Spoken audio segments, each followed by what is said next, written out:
Gulf ನಾಡಿನಲ್ಲಿ ಪ್ರವಾಸಿ ಮನಗಳಲ್ಲಿ ಹರುಷ ತಂದಿದೆ ಈ KCF. ಗಲ್ಫ್ ನಾಡಿನಲ್ಲಿ ಪ್ರವಾಸಿ ಮನಗಳಲ್ಲಿ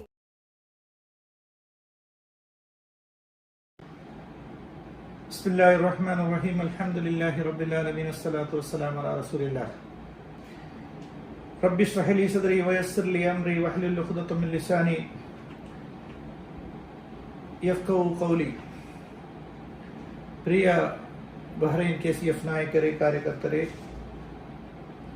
ಇಂದು ನಾನು ತಮ್ಮ ಮುಂದೆ ಪರ್ಸನಾಲಿಟಿ ಡೆವಲಪ್ಮೆಂಟ್ ಅಂಡ್ ಲೀಡರ್ಶಿಪ್ ಇದರ ಬಗ್ಗೆ ಒಂದು ಸ್ಫೂರ್ತಿದಾಯಕವಾದಂತಹ ಕೆಲವು ಮಾತುಗಳನ್ನು ಹೇಳಲು ಬಯಸ್ತಾ ಇದ್ದೇನೆ.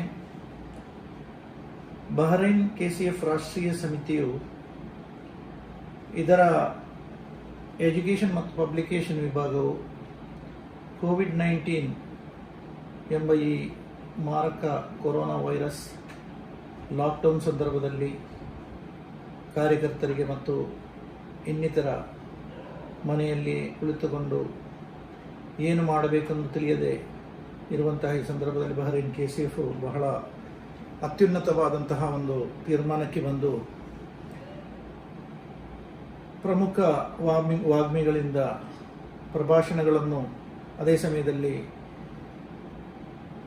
ಪ್ರಮುಖ ಮೋಟಿವೇಶನಲ್ ಟೀಚರ್ಸ್ ಇವರನ್ನು ಕರೆದು ಕೆಲವು ಕ್ಲಾಸ್ಗಳನ್ನು ತೆಗೆದುಕೊಳ್ಳುತ್ತಿರುವುದು ಬಹಳ ಸಂತೋಷದಾಯಕವಾದಂತಹ ವಿಷಯ. ಅದಕ್ಕೆ KCF INC ವತಿಯಿಂದ ನಾನು ಎಲ್ಲ ವಿಧ ಆಶಂಸೆಗಳನ್ನು ತಿಳಿಸ್ತಾ ಇದ್ದೇನೆ. ಇಲ್ಲಿ ನಾವು ಮೊದಲನೇದಾಗಿ APJ ಅಬ್ದುಲ್ ಕಲಾಂನವರ ಒಂದು ಮಾತನ್ನು ಹೇಳ್ತಾನೆ. You were born with wings, don't crawl, learn to fly with them. ಇದರ ಅರ್ಥ, ನೀವೆಲ್ಲ ಹಕ್ಕಿಗಳಂತೆ ರೆಕ್ಕೆಗಳ ಸಮೇತ ಹುಟ್ಟಿಕೊಂಡವರು. ಆದ್ದರಿಂದ ನೀವು ತೆವಳಬಾರದು, ಬದಲಾಗಿ ಹಾರಬೇಕು. ಅದರ ಅರ್ಥ ಏನಂತ ಹೇಳಿದರೆ, ಯಾವಾಗಲೂ ನಾವು ಬಹಳಷ್ಟು ಎತ್ತರಕ್ಕೆ ಹೋಗಬೇಕು. ಇಲ್ಲಿ ಕೆಲವು ವಿಷಯಗಳನ್ನು ನಾನು ತಮ್ಮ ಮುಂದಿಡ್ತಾ ಇದ್ದೇನೆ. ಒಂದು ಮನುಷ್ಯನಿಗೆ ಯಾವುದೇ ವಿಷಯದಲ್ಲಿ ಸಕ್ಸಸ್ ಆಗಬೇಕಾದ್ರೆ ಅವನಿಗೆ ಕಾನ್ಸಂಟ್ರೇಷನ್ ಇರಬೇಕಾಗ್ತದೆ, ಏಕಾಗ್ರತೆ ಇಲ್ಲದೆ ಯಾವುದೂ ಸಾಧ್ಯವಿಲ್ಲ. ಅದು ನಾವು ಮಾಡುವ ನಮಾಜ್ನಲ್ಲಾಗಲಿ, ನಾವು ಕಲಿಯುವ ಪುಸ್ತಕವಾಗಲಿ, ನಾವು ಕಾಲೇಜಿನಲ್ಲಿ ಕಲಿಯೋದಾಗಲಿ, ನಮ್ಮ ಜೀವನದಲ್ಲಿ ಕಲಿಯೋದಾಗಲಿ, ಯಾವುದೇ ವಿಷಯದಲ್ಲಿ ಕಾನ್ಸಂಟ್ರೇಷನ್ ಇಸ್ ವೆರಿ ಇಂಪಾರ್ಟೆಂಟ್. ಎರಡನೆಯದಾಗಿ ಸೆಲ್ಫ್ ಎಸ್ಟೀಮ್, ಆತ್ಮಸ್ಥೈರ್ಯ ಅಂತ ಹೇಳಿದರೆ ಅದು ನಾವೇ ನಮ್ಮ ಮನಸ್ಸಿನಲ್ಲಿ ಬರೆಸಬೇಕಾದಂಥ ಒಂದು ವಿಷಯವಾಗಿರುತ್ತದೆ. ಇಲ್ಲಿ ನಾನೊಂದು ಕಥೆಯನ್ನು ಹೇಳ್ತಾ ಇದ್ದೀನಿ. ಒಂದು ದಿವಸ ಒಂದು ಕಂಪನಿಯ ಚೀಫ್ ಎಕ್ಸಿಕ್ಯೂಟಿವ್ ಆಫೀಸರ್ ಅವರ ಕೆಲಸವರನ್ನೆಲ್ಲ ಕರೆದು ಹೇಳಿದರು, ಇವತ್ತು ನಮ್ಮ ಲಾಬಿಯಲ್ಲಿ ಒಂದು ಕಫಿನ್ ಇಟ್ಟಿದೆ. ಕಫಿನ್ ಅಂತ ಹೇಳಿದ್ರೆ ತಮಗೆಲ್ಲರಿಗೂ ಗೊತ್ತಿರ್ಬೋದು, ಶವವನ್ನು ಇಡುವಂತಹ ಬಾಕ್ಸ್. ಅದರಿಂದ ಅದು ನಮ್ಮವರೇ ಒಬ್ಬ ಆತ್ಮೀಯ ಗೆಳೆಯ ಆಗಿರ್ತಾನೆ, ಅವನು ತೀರಿ ಹೋದ. ಆದ್ದರಿಂದ ತಮಗೆಲ್ಲರಿಗೂ ಅವನ ಕೊನೆಯ ದರ್ಶನಕ್ಕೆ ಒಂದು ಅವಕಾಶ ನಾನು ಮಾಡಿದ್ದೀನಿ ಅಂತೇಳಿ. ಹಾಗೆ ಅವ್ರ ಹತ್ರ ಹೇಳಿದರು, ನೀವು ಒಂದು ಬದಿಯಿಂದ ಹೋಗಿ ಮತ್ತೊಂದು ಬದಿಯಿಂದ ತಿರುಗಬೇಕು ಅಂತೇಳಿ. ಎಲ್ಲರೂ ಬಹಳ ಕುತೂಹಲ, ಆತಂಕದಿಂದ ಅಲ್ಲಿಗೆ ಧಾವಿಸಲಿಕ್ಕೆ ಸ್ಟಾರ್ಟ್ ಮಾಡ್ತಾರೆ. ಕೊನೆಗೆ ಅವರು ಹೋಗಿ ಒಬ್ಬೊಬ್ಬರು ಕಫಿನನ್ನು ನೋಡ್ತಾರೆ. ನೋಡುವಾಗ ಸತ್ಯಕ್ಕೆ ಅಲ್ಲಿರೋದು ಏನಿಲ್ಲ, ಆ ಕಫಿನ್ನ ಒಳಗೆ ಒಂದು ಕನ್ನಡಿ ಇಟ್ಟಿರ್ತಾರೆ. ಕನ್ನಡಿ ಅಂದರೆ ಮುಖ ನೋಡುವಂತಹ ಕನ್ನಡಿ. ಎಲ್ಲರೂ ಮನಸ್ಸಿನಲ್ಲಿ ವಿಚಾರಿಸಿದ್ರು, ಎಂಥದ್ದು ಇವನಿಗೇನು ವಿಚ್ಚು. ಎಲ್ಲರೂ ಎತ್ತಿ ನೋಡಿದ್ರು, ನೋಡುವಾಗ ಸ್ವಂತ ಮುಖ ಕಾಣ್ತಾ ಇದೆ. ಆಗ ಅವರೆಲ್ಲರೂ ಹೋಗಿ ಎಲ್ಲರೂ ನೋಡಿಕೊಂಡು ಬಂದು ಹಾಲ್ನಲ್ಲಿ ಜಮಾಯಿಸಿದರು. ಆಗ CEO ಹೇಳಿದರು, ಯಾರು ತೀರಿಯೋದು ಅಂತ ಗೊತ್ತಾಗ ಅವರೆಲ್ಲರೂ ಎಲ್ಲ ನಗಾಡಲಿಕ್ಕೆ ಶುರು ಮಾಡಿದರು. ಇವನಿಂದೇನೋ ಹುಚ್ಚು ಶುರುವಾಗಿದೆ ಅಂತ ಹೇಳಿದರು. ಇವತ್ತು ನಮ್ಮ ಪರಮ ಶತ್ರು ಸತ್ತದ್ದು ಅಂತ ಹೇಳಿದರು. ಆಗ ಎಲ್ಲರೂ ಚಿಂತಿಸಲಿಕ್ಕೆ ಸ್ಟಾರ್ಟ್ ಮಾಡಿದರು, ಯಾರಾಗಿರ್ಬೋದು ಪರಮಶತ್ರು ಅಂತ. ಆಗ ಒಬ್ಬ ಕೇಳಿದೆ, ಯಾರು ಪರಮಶತ್ರು ಅಂತ. ನೀನು ಕಫಿನ್ನಲ್ಲಿ ನೋಡಿದೆಯಲ್ಲ ಅಂತ ಕೇಳಿದ. ಹೌದು, ಅದು ನನ್ನ ಮುಖವೇ, ನೀನೇ ಪರಮಶತ್ರು ಅಂತ ಹೇಳಿದರೆ, ಇಲ್ಲಿ ನಿಮಗೆ ಶತ್ರು ನೀವೇ ಆಗಿರ್ತೀರಿ. ಇದಾಗಿರ್ತದೆ ಆ ಕಥೆಯ ಸಾರಾಂಶ. ಮತ್ತೊಂದು ವಿಷಯ ಆಟಿಟ್ಯೂಡ್. ನಮ್ಮ ಸ್ವಭಾವ ಯಾವಾಗಲೂ 100% ಸರಿ ಇರಬೇಕು. Attitude is very important. ಅದೇನೋ ಕಾಕತಾಳಿ ಅಂತೇಳಿ ಇಂಗ್ಲೀಷ್ನ ಆಲ್ಫಾಬೆಟ್ನಿಂದ ಒಂದೊಂದು ಆಲ್ಫಾಬೆಟಿಗೆ ಒಂದೊಂದು ಅಂಕ ನೀಡ್ತಾ ಹೋದರೆ A1 B2 like that attitude and it comes total it will be 100 ಅಂತ ಹೇಳಿದರೆ 100% ಬೇರೆ ಎಲ್ಲ ನಿಮ್ಮ ಸ್ಕಿಲ್, ನಿಮ್ಮ ಬೇರೆ ನಾಲೆಜ್ ಇದೆಲ್ಲ ಸೇರಿಸಿದರೆ ಆಟಿಟ್ಯೂಡ್ನಷ್ಟು 100 ಬರೋದಿಲ್ಲ ಅಂತ ಹೇಳಿದರೆ. ಇಲ್ಲಿ ನಾನು ಹೇಳಬೇಕಾದ ಮತ್ತೊಂದು ವಿಷಯ ಏನಂತ ಹೇಳಿದರೆ, ಒಂದು ಕತೆ ಅಥವಾ ಒಂದು ವಾಸ್ತವ. ನೀವೊಂದು ರೂಮ್ನಲ್ಲಿ ಒಂದು ಗ್ಲಾಸನ್ನು ಕೆಳಗೆ ಹಾಕಿದರೆ ಒಂದು ಶಬ್ದ ಬರ್ತದೆ. ಎಲ್ರಿಗೂ ಶಬ್ದ ಬರೋದು ಕೇಳ್ತೀರಲ್ಲ. ಆದರೆ ಆ ಶಬ್ದವು ವಿದಿನ್ ಎ ಸೆಕೆಂಡ್ನಲ್ಲಿ ಅದು ನಮ್ಮ ಕಿವಿಯಿಂದ ಹೊರಗೆ ಹೋಗಿಬಿಡ್ತದೆ.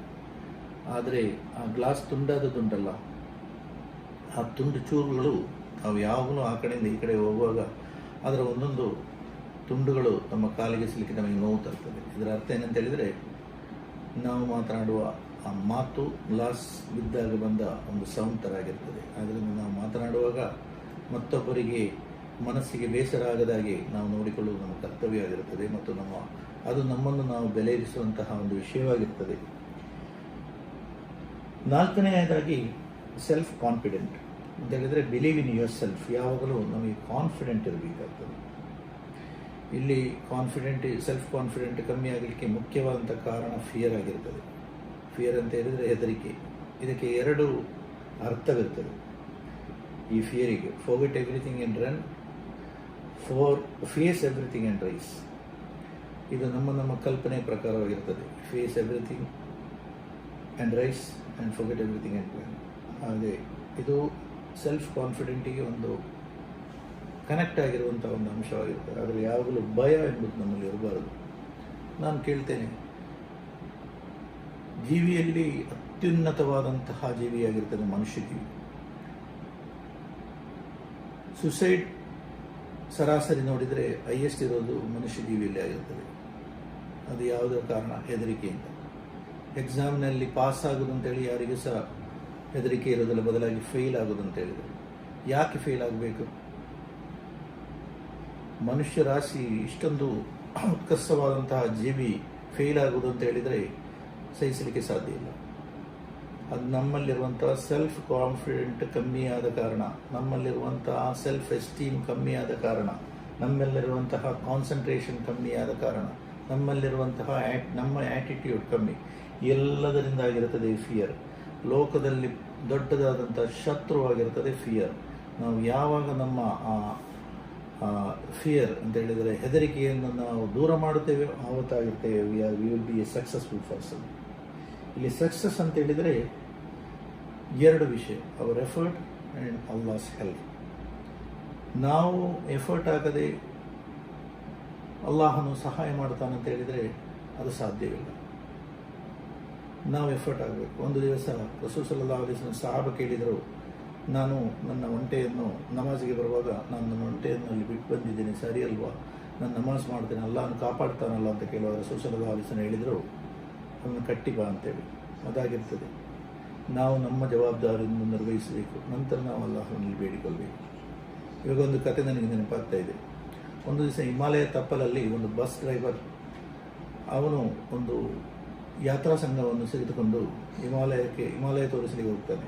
ಆ ಹಿಮಾಲಯವನ್ನೆಲ್ಲ ತೋರಿಸಿ ಎಲ್ಲರೂ ಬಸ್ಸಿಗೆ ಹಿಂದೆ ಹತ್ತಾ ಇದ್ದಾರೆ. ಆಗ ಹತ್ತುವಾಗ ಬಸ್ ಡ್ರೈವರು ಇಂಜಿನನ್ನೆಲ್ಲ ನೋಡಿ ಇಂಜಿನ ಎದುರುಗಡೆ ನಿಂತುಕೊಂಡು ಭಾಳಷ್ಟು ಸಾಷ್ಟಾಂಗ ನಮಸ್ಕಾರ ಮಾಡ್ತಾ ಇದ್ದಾನೆ. ಮಾಡಿ ದೇವರಿಗೆ ನಮಸ್ಕಾರ ಎಲ್ಲ ಮಾಡಿ ಬಸ್ಸಿಗೆ ಹತ್ತಿ ಕುಳಿತುಕೊಳ್ತಾನೆ. ಇವರೆಲ್ಲ ನೆನೆಸಿದ್ರು, ನಮ್ಮ ಡ್ರೈವರ್ ಬಹಳಷ್ಟು ಭಕ್ತ, ಆದರೆ ನಮಗೇನೂ ಹೆದರಿಕೆ ಇಲ್ಲ ಅಂತೇಳಿ. ಹಾಗೆ ಅಲ್ಲಿಂದ ಅವನು ಕುಳಿತುಕೊಂಡು ಸ್ಟಾರ್ಟ್ ಮಾಡುವಾಗ ಬಸ್ ಜರ್ಕ್ ಹೊಡೆಯುತ್ತದೆ, ಮುಂದಕ್ಕೆ ಹೋಗುವುದಿಲ್ಲ. ಕಾರಣ ಏನಂತ ಹೇಳಿದರೆ ಅದರ ರೇಡಿಯೇಟರ್ನಲ್ಲಿ ನೀರು ಖಾಲಿಯಾಗಿರ್ತದೆ. ಇದರ ಅರ್ಥ ಏನಂತ ಹೇಳಿದರೆ ಅವನು ದೈವಭಕ್ತ, ಆದರೆ ಅವನ ಕೆಲಸವನ್ನು ಮಾಡಲಿಲ್ಲ. ಅದು ನಾನಿಲ್ಲಿ ಹೇಳುವಂತಹ ಒಂದು ಕಿವಿ ಮಾತು ಏನಂತ ಹೇಳಿದರೆ, ನಾವು ದೈವಭಕ್ತಿಯೊಂದಿಗೆ ನಮ್ಮ ಎಫರ್ಟನ್ನು ನಾವು ಯಾವಾಗಲೂ ಎಲ್ಲ ವಿಷಯದಲ್ಲೂ ಹಾಕ್ತಾ ಇರಬೇಕು. ಮತ್ತೊಂದು ಇಂಪಾರ್ಟೆಂಟ್ ವಿಷಯ ಏನಂತ ಹೇಳಿದರೆ ಗುರಿ, ಗೋಲ್. ಈ ಗೋಲ್ ಅಂತ ಹೇಳಿದರೆ ನಾವು ಜೀವನದಲ್ಲಿ ಒಂದು ಗುರಿ ಇಟ್ಕೊಂಡು ನಡಿಬೇಕು. ಯಾವುದೇ ವಿಷಯಕ್ಕೆ ನಮಗೆ ಗುರಿ ಬೇಕು. ಗುರಿ ಇಲ್ಲದೆ ನಾವು ನಡೆದರೆ ಗೋಲ್ ಪೋಸ್ಟ್ ಇಲ್ಲದ ಫುಟ್ಬಾಲ್ ಆಡಿದಾಗೆ ಆಗ್ತದೆ. ಅದರಿಂದ ಈ ಗುರಿ ಅಂತ ಹೇಳೋದು ಬಹಳ ಇಂಪಾರ್ಟೆಂಟ್. ಈ ಮಕ್ಕಳ ಹತ್ರ ಎಲ್ಲ ಕೇಳಿದ್ರೆ ನೀನು ದೊಡ್ಡದಾಗುವಾಗ ಏನಾಗಬೇಕಂತ ಕೇಳಿದಾಗ ಮಕ್ಕಳು ಹೇಳ್ತಾರೆ ಡಾಕ್ಟರ್ ಆಗಬೇಕು, ಇಂಜಿನಿಯರ್ ಆಗಬೇಕು, ಅದಾಗಬೇಕು, ಇದಾಗಬೇಕು ಅಂತೇಳಿ. ಅದರ ಅರ್ಥ ಏನಂತ ಹೇಳಿದರೆ ಅವರಿಗೊಂದು ಗುರಿ ಉಂಟು. ಅದೇ ಸಮಯದಲ್ಲಿ ಒಬ್ಬರ ಹತ್ರ ಕೇಳುವಾಗ ನಿಮ್ಗೆ ಏನಾಗಬೇಕಂತ ಕೇಳುವಾಗ ಏನಾದರೂ ಸರಿ ಅಂತ ಹೇಳಿದರೆ ಗುರಿ ಇಲ್ಲ ಅಂತ ಹೇಳ್ತಾರೆ. ಈ ಗುರಿ ಅಂತ ಹೇಳಿದರೆ ಗೋಲ್, ಅದು ನಾವು ಸೆಟ್ ಮಾಡಿದರೆ ಅದರೊಂದಿಗೆ ಸ್ಟ್ರಾಟಜಿ ಬೇಕು, ಒಂದು ಪ್ಲ್ಯಾನ್ ಮಾಡಬೇಕು. ಒಂದು ಸಿಂಪಲ್ ಉದಾಹರಣೆಯಲ್ಲಿ ನಾನು ತಿಳಿಸ್ತೇನೆ ಅದು ಹೇಗೆ ಅಂತ ಹೇಳಿದ್ರೆ, ಗುರಿಯನ್ನು ಸಕ್ಸಸ್ ಆಗೋದು ಹೇಗೆ ಅಂತ ಹೇಳಿದರೆ, ಒಂದು ಗುರಿಯನ್ನು ನಾವು ಮಾಡಿದರೆ ಅದಕ್ಕೆ ಒಂದು ಸ್ಟ್ರಾಟಜಿ ಬೇಕು. ಆ ಸ್ಟ್ರಾಟಜಿಯ ನಂತರ ಒಂದು ಆ್ಯಕ್ಷನ್ ಬೇಕು, ನಂತರ ರಿಸಲ್ಟ್ ಬರ್ತದೆ. ಇಲ್ಲಿ ನಾನೊಂದು ಸಿಂಪಲ್ ಎಕ್ಸಾಂಪಲ್ ಕೊಡ್ತಾ ಇದ್ದೀನಿ. ತಮಗೆಲ್ಲರಿಗೂ ಬಹರೀನ್ನಿಂದ ಮಂಗಳೂರಿಗೆ ಬರಬೇಕು. ಆಗ ನೀವು ಅಲ್ಲಿ ರೂಮ್ನಲ್ಲಿ ಕುಳಿತುಕೊಂಡು ದೇವರ ಹತ್ರ ಪ್ರಾರ್ಥನೆ ಮಾಡಿದ್ರೆ ಸಾಧ್ಯ ಆಗೋದಿಲ್ಲ. ನಿಮ್ಮ ಗುರಿ ಏನಂತ ಹೇಳಿದರೆ ಮಂಗಳೂರಿಗೆ ತಲುಪೋದು. ಆವಾಗ ನೀವು ಸ್ಟ್ರಾಟಜಿ ಏನು ಮಾಡಬೇಕಾಗ್ತದೆ? ನೀವು ಆನ್ಲೈನ್ನಲ್ಲಿ ಹೋಗಿ ಟಿಕೆಟ್ ಬುಕ್ ಮಾಡಬೇಕು, ಗಾಡಿ ತೆಗೆದುಕೊಂಡು ನೀವು ಏರ್ಪೋರ್ಟಿಗೆ ಹೋಗಬೇಕು, ಪ್ಲೈನ್ ಹಿಡಿಬೇಕು, ನಂತರ ಅದರಲ್ಲಿ ಹೋಗಿ ಕುಳಿತುಕೊಳ್ಳಿ, ಬೋರ್ಡಿಂಗ್ ಪಾಸ್ ತಗೊಳ್ಬೇಕು. ಇದಂತ ದಸ್ ಆಲ್ ಸ್ಟ್ರಾಟಜಿ. ಅದಕ್ಕೆ ಈ ಮಾಡುವಂತಹ ಸ್ಟ್ರಾಟಜಿಯನ್ನು ನೀವು ಯಾವಾಗ ಮಾಡ್ತಾ ಇರ್ತೀರೋ ಅದಕ್ಕೆ ಹೇಳ್ತಾರೆ ಆ್ಯಕ್ಷನ್. ನೀವು ರಸ್ತೆಯಲ್ಲಿ ಎಲ್ಲ ಮಾಡಿದ್ದೀರಿ, ನೀವು ಆ್ಯಕ್ಷನ್ ತೆಗೆಯುವಾಗ ರಸ್ತೆಯಲ್ಲಿ ನಿಮ್ಮ ವೆಹಿಕಲಲ್ಲಿ ಏನಾದರೂ ಬ್ರೇಕ್ ಡೌನ್ ಆಯಿತು. ನಿಮ್ಗೆ ಗೊತ್ತುಂಟು ಪ್ಲೇನ್ ಏನು ಒಬ್ಬರಿಗೆ ಕಾಯೋದಿಲ್ಲ, ಅದು ಹೋಗ್ತದೆ. ಆಗ ನೀವೇನು ಮಾಡ್ತೀರಿ? ನನ್ನ ಗುರಿಯೆಲ್ಲ ಫೇಲ್ ಆಯಿತು. ಇಲ್ಲ, ಫೇಲ್ ಆಗೋದಿಲ್ಲ. ಅದು ಯಾವಾಗ ಫೇಲ್ ಆಗ್ತದೆ ಅಂತ ಹೇಳಿದರೆ ನೀವೆಲ್ಲವನ್ನು ಮುಚ್ಚಿಟ್ಕೊಂಡು ಮನೆಯಲ್ಲಿ ಬಂದು ಕುಳಿತುಕೊಂಡ್ರೆ ಫೇಲ್ ಆಗಿರ್ತದೆ. ಬದಲಾಗಿ ನೀವೇನು ಮಾಡಬೇಕಂತ ಹೇಳಿದರೆ ಅಲ್ಲಿ ನೀವು ಫೀಡ್ಬ್ಯಾಕ್ ತಗೊಳ್ಬೇಕು. ಯಾಕೆ, ಇನ್ನೇನು ಮಾಡಬೇಕು? ಹಾಗಾದ್ರೆ ನಾವು ಏನು ಮಾಡಬೇಕು? ಎರಡನೇ ಗುರಿಗೆ ಇದು ಮಾಡೋಕ್ಕೆ, ಹಾಗೆ ಇವತ್ತಿನ ಫ್ಲೈಟ್ ಹೋಯಿತು, ನಾಳೆ ಫ್ಲೈಟ್ನಲ್ಲಿ ಹೋಗ್ಬೋದಲ್ಲ, ಗುರಿ ಮುಟ್ಟಬೇಕು. ಅಂತಹ ಒಂದು ಗುರಿ ನಮ್ಮಲ್ಲಿರಬೇಕು. ಇಲ್ಲಿ ನಾವು ಯಾವಾಗಲೂ ನಮ್ಮ ಮನಸ್ಸಿನಲ್ಲಿ ಇಡಬೇಕಾದದ್ದು, ಯಾವೊಬ್ಬರು ನಿಮ್ಮನ್ನು ಕೆಳಕ್ಕೆ ತಳ್ಳಲಿಕ್ಕೆ ಸಾಧ್ಯ ಇಲ್ಲ, ಅದು ನಿಮ್ಮ permission. That's what saying, no one can make you feel inferior without your permission. ಆದ್ದರಿಂದ ನಾವು ಯಾವಾಗಲೂ ಜಾಗರೂಕರಾಗಿರಬೇಕು. ಮತ್ತೊಬ್ಬರಿಗೆ ನಮ್ಮನ್ನು ಉಪಯೋಗಿಸಲು ಕೊಡುವಂತಹ ಸಾಧ್ಯತೆಯನ್ನು ನಾವು ತಳ್ಳಿ ಹಾಕಬೇಕು. ಅದೇ ಹೇಳೋದು, ನಮ್ಮ ಪರ್ಮಿಷನ್ ಇಲ್ಲದೆ ನಮ್ಮನ್ನು ಇನ್ಫೀರಿಯರ್ ಆಗಿ ಮಾಡಲಿಕ್ಕೆ ಒಬ್ಬರಿಂದಲೂ ಸಾಧ್ಯ ಇಲ್ಲ. ಮನುಷ್ಯ ಜೀವಿ ಅಂತ ಹೇಳಿದರೆ ಅತ್ಯುನ್ನತವಾದಂತಹ ಒಂದು ಜೀವಿ ಅಂತ ಹೇಳಿದ್ರು ಇಲ್ಲಿ. ಆದರೆ ಯಾಕೆ ಗುರಿ ಎಂಬುದನ್ನು, ಗೋಲನ್ನು ಸೆಟ್ ಮಾಡುವುದಿಲ್ಲ? ಹಲವಾರು ಕಾರಣಗಳಿದೆ. ಫಾರ್ ಎಕ್ಸಾಂಪಲ್, ಇಗ್ನರೆಂಟ್, ಅವನ ಗುರಿಯ ಬಗ್ಗೆ ತಿಳಿದಿರುವುದಿಲ್ಲ. They don't understand power of goal. ಆ ಗುರಿಗಿರುವಂತಹ ಶಕ್ತಿಯನ್ನು ಅವರು ಅರ್ಥ ಮಾಡಿಕೊಂಡಿರುವುದಿಲ್ಲ. ನಾನು ಮೊದಲು ಹೇಳಿದಾಗೆ ಫಿಯರ್ ಆಫ್ ಫೇಲ್ಯೂರ್, ಸೋತು ಹೋಗ್ಬೋದು, ನಾನೀಗ ದೊಡ್ಡ ಒಂದು ಮನೆ ಕಟ್ತೇನೆ ಅಂತ ಹೇಳಿ ಗುರಿ ಆಗ್ತಾ ಇದ್ದೇವೆ. ಅದೇ ಸಮಯದಲ್ಲಿ ನನಗೆ ಈಗ that's a quite good example with me. ಅಲ್ ಮರ್ಕಜ್ ಅಲ್ ಇಸ್ಲಾಮಿ ಎಂಬಂತಹ 5.5 ಕೋಟಿಯ ಒಂದು ದೊಡ್ಡ ಪ್ರಾಜೆಕ್ಟನ್ನು ಅಲ್ಲಿ INC ನನ್ನ ಕೈಗೆ ಕೊಟ್ಟಿದೆ. ಆಗ ನಾನು ಅದಕ್ಕೆ ಏನು ಮಾಡಬೇಕು? ಗುರಿ ಸೆಟ್ ಮಾಡಬೇಕು. Action, strategy, everything should be done. ಇದು ನಾನು ಮಾಡಿದ್ದೇನೆ. ಯಾಕೆ? ನನಗೆ ಅದರ ಇಂಪಾರ್ಟೆನ್ಸ್ ಗೊತ್ತುಂಟು. ಇಲ್ಲಿ ನಾನು ಅಲ್ಲಿ ಹೆದರಿದರೆ, ಫಿಯರ್ ಆಫ್ ಫೇಲ್ಯೂರ್ ಅಂತ ಹೇಳಿದರೆ ಅಂತಹ ಒಂದು ವಿಷಯಕ್ಕೆ ಹೋಗ್ಲಿಕ್ಕೇ ಸಾಧ್ಯ ಇಲ್ಲ. Persistent work. ಈಗ ಒಂದು ಗುರಿ ಮಾಡಿದರೆ, ಈಗ ಅಲ್ ಮರ್ಕಜ್ ಅಲ್ ಇಸ್ಲಾಂ ಕಟ್ಟಡವನ್ನು ಕಟ್ಟಬೇಕಂತ ಹೇಳಿದರೆ ಅದಕ್ಕೆ ಬೇಕಾಗಿ ನಾನು ಕಷ್ಟ ಬರಬೇಕು. ಅದರಿಂದ ನಾನು ಗುರಿ ಸೆಟ್ಟೆ ಮಾಡದಿದ್ರೆ ಹೋಯ್ತಲ್ಲ. ಲೇಜಿ, ಆಲಸಿಯಾಗಿರೋದು, ಇಂಥದೆಲ್ಲ ಇತ್ತುಕೊಂಡು ಆಗಿರುತ್ತದೆ ಗುರಿ ಸೆಟ್ ಮಾಡಲಿಕ್ಕೆ ಮನುಷ್ಯನು ಭಯಪಡೋದು. ಯಾವಾಗಲೂ ವಿಷನರಿ ಪರ್ಸನ್ ಅಂತ ಹೇಳಿದರೆ is one who can see what others cannot see or cannot do. Visionary, ನೀವೆಲ್ಲ ಕೇಳಿರ್ಬೋದು. APJ Abdul Kalam is a visionary person. ಯಾಕೆ ಅವರನ್ನು ವಿಷನರಿ ಪರ್ಸನ್ ಅಂತ ಕರೀತಾರೆ? ಯಾಕೆಂತ ಹೇಳಿದರೆ ಅವರು ಮತ್ತೊಬ್ಬರು ಮಾಡದಂತಹ ಕೆಲಸವನ್ನು ಅವರು ಮಾಡಿದ್ದಾರೆ. ನಾವು ಯಾವಾಗಲೂ ಎವರೇಜ್ ಪರ್ಸನ್ ಆಗಿರಬಾರ್ದು. Average is not good enough. Best, it is highest of the best, lowest of the best and highest of the worst ಆಗಿರುತ್ತೆ ಎವರೇಜ್. ನಾವು ಎವರೇಜ್ ಆಗಿರಬಾರ್ದು, ನಾವು ಔಟ್ಸ್ಟ್ಯಾಂಡಿಂಗ್ ಆಗಿರಬೇಕು. ಯಾಕೆಂತ ಹೇಳಿದರೆ, ನೀವು ಯಾರಾದರೂ ಡಾಕ್ಟರ್ ಹತ್ರ ಹೋಗ್ತೀರಾ, ನೀವು ಡಾಕ್ಟರ್ ಹತ್ರ ಹೋಗುವಾಗ ನೀವು ಕೇಳೋದು, ಅವರು doctor best doctor in the city ಯಾರು ಅಂತ ಅಲ್ವ, ಎವರೇಜ್ ಡಾಕ್ಟರ್ ಯಾರಿದ್ದಾರೆ ಅಂತ ಯಾರಾದರೂ ಕೇಳ್ತಾರ? ಅದಾಗಿರ್ತದೆ. ನಾವು ಯಾವಾಗಲೂ ಔಟ್ಸ್ಟ್ಯಾಂಡಿಂಗ್ ಆಗಿರಬೇಕು. ಮತ್ತೊಂದು ವಿಷಯ ನಾವು ಜ್ಞಾಪಕದಲ್ಲಿಟ್ಟುಕೊಳ್ಳಬೇಕಾದದ್ದು ಮ್ಯಾನಸ್ ವಿಷಯ. ಸೂರಾ ಅಲ್ ಹುಜರಾತ್ 49ನೇ ಸೂರಾದಲ್ಲಿ ಕೆಲವು ವಿಷಯಗಳಲ್ಲಿ ನಮ್ಮ ಮ್ಯಾನಸ್ನ ವಿಷಯದಲ್ಲಿ ಹಲವಾರು ವಿಷಯಗಳನ್ನು ನಮಗೆ ತಿಳಿಸಲಾಗಿದೆ. ನಾವು ಯಾವಾಗಲೂ ಯಾವುದೇ ವಿಷಯಕ್ಕೆ ಹೋಗುವಾಗ, ಅಥವಾ ಫಾರ್ ಎಕ್ಸಾಂಪಲ್